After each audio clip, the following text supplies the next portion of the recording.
दिल फूलों की बस्ती किस्त नंबर 24। उसी वक्त उधर से नबीला भाभी घर में दाखिल हुईं और उधर से बड़े भैया बहुत तेज़ी में सीढ़ियां उतरते हुए आ गए, यूं जैसे इंतज़ार में थे।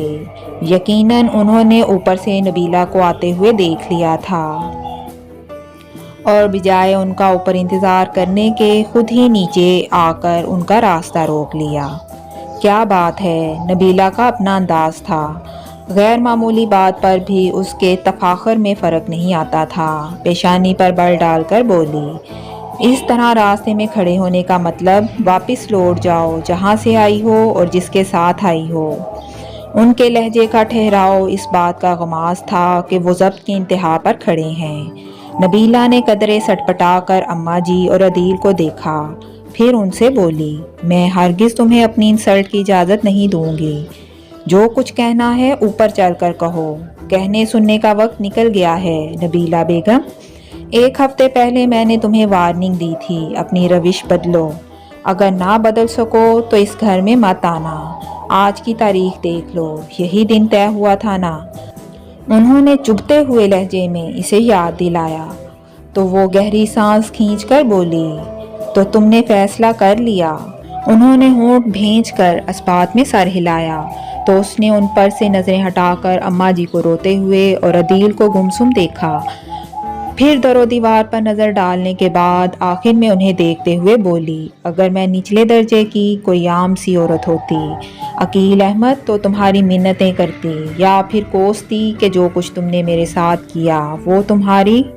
खबरदार, वो जो बहुत जब्त कर रहे थे चीख पड़े, तुम्हारी ज़ुबान पर मेरे घर की किसी औरत का नाम ना आए।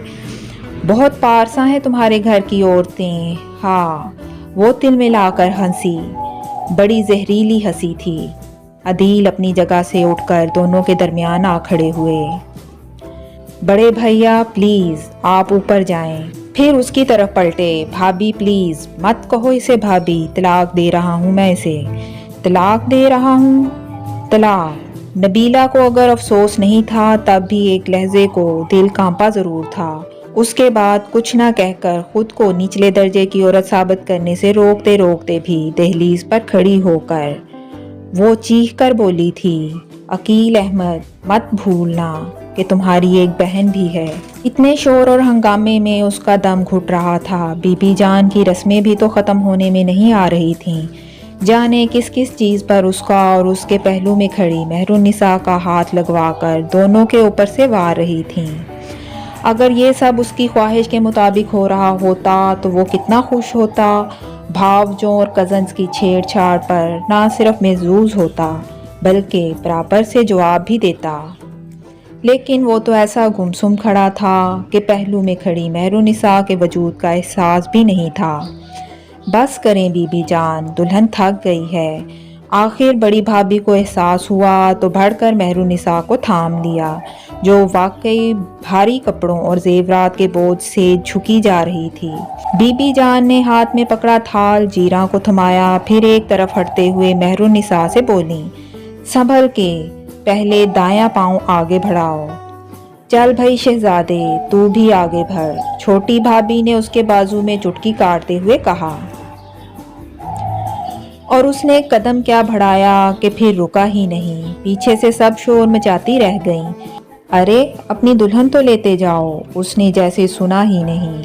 राहदारी से निकलकर सीढ़ियां चढ़ने की बजाय पिछली तरफ बारादरी में निकल आया। दिन भर की झुलसा देने वाली गर्मी के बाद अभी भी गो के हवा नहीं चल रही थी। फिर भी कदरे सुकून था। वो सतून के साथ टेक लगाकर बैठ गया। एक तो ज़हनी इंतशार, दूसरे थका देने वाली रस्में उसके असाब शल कर गई थीं। कितनी देर तक वो बालों में उंगलियां फंसाए खुद को सहारा देने की कोशिश करता रहा, फिर उठकर टहलने लगा। जब ज़हन किसी हद तक सोचने के काबिल हुआ तब भी वो यकसुई से कुछ नहीं सोच सका। अलबत्ता अपने आप पर हैरत हो रही थी कि वो इतनी आसानी से कैसे साजिश का शिकार हो गया। शायद उसके गुमान में भी नहीं था कि शाह जहांगीर ने जो उससे शहर बानो की शादी तक खामोश रहने का वादा लिया था तो उससे पहले वो उसे भी पाबंद कर देंगे। और उसे पाबंद करके सब लोग कितने खुश थे। اندر سے آتی کہکہوں کی آوازیں اس کے ذہن پر ہتھوڑے برسانے لگیں تو اس کا دل چاہا وہ اسی وقت سب کی خوشیوں کو رونتا ہوا چلا جائے۔ لیکن ابھی شہر بانو رخصت نہیں ہوئی تھی، کل تک اسے انتظار کرنا تھا، اس کے بعد وہ ایک پل یہاں نہیں ٹھہرے گا۔ اس کا ذہن اچانک اپنے کل کے بارے میں سوچنے لگا تو پھر اسے کچھ خبر نہیں ہوئی۔ کتنی رات بیت گئی، اندر باہر ہر طرف خاموشی چھا گئی تھی۔ شاید سب کو یقین تھا کہ وہ اپنے کمرے میں جا چکا ہے، جب ہی کوئی اسے ڈھونڈتا ہوا اس طرف نہیں آیا، بلکہ سب اطمینان سے سو گئے تھے، اور وہ اپنا اگلا اقدام سوچنے کے بعد جب پوری طرح مطمئن ہو گیا تب وہاں سے اٹھ کر اندر آیا۔ اسی وقت گھڑی کی سوئیاں 2 بجا رہی تھیں۔ وہ مہرالنساء کے سو جانے کا یقین کر کے اپنے کمرے میں آیا اور قصداً اس کی طرف دیکھنے سے گریز کرتے ہوئے سیدھا ڈرائنگ روم میں چلا گیا۔ اس کا خیال تھا کپڑے بدل کر اسی خاموشی سے اس کمرے سے نکل کر نیچے کہیں جا کر سو جائے گا۔ اپنے تئیں اس نے بہت احتیاط کی، یعنی کوئی آہٹ نہیں ہونے دی۔ آیا بھی دبے پاؤں تھا، پھر کپڑے بدل کر اسی احتیاط سے ڈریسنگ روم سے نکلا تھا کہ بے اختیار نظر سیج پر بیٹھی اس لڑکی پر جا ٹھہری جس کا غیر معمولی حسن کبھی اسے متاثر نہیں کر سکا تھا، لیکن اس ایک پل میں جانے کیا سحر تھا جس کی گرفت میں وہ یوں آیا کہ اس پر سے نظریں ہٹا ہی نہیں سکا۔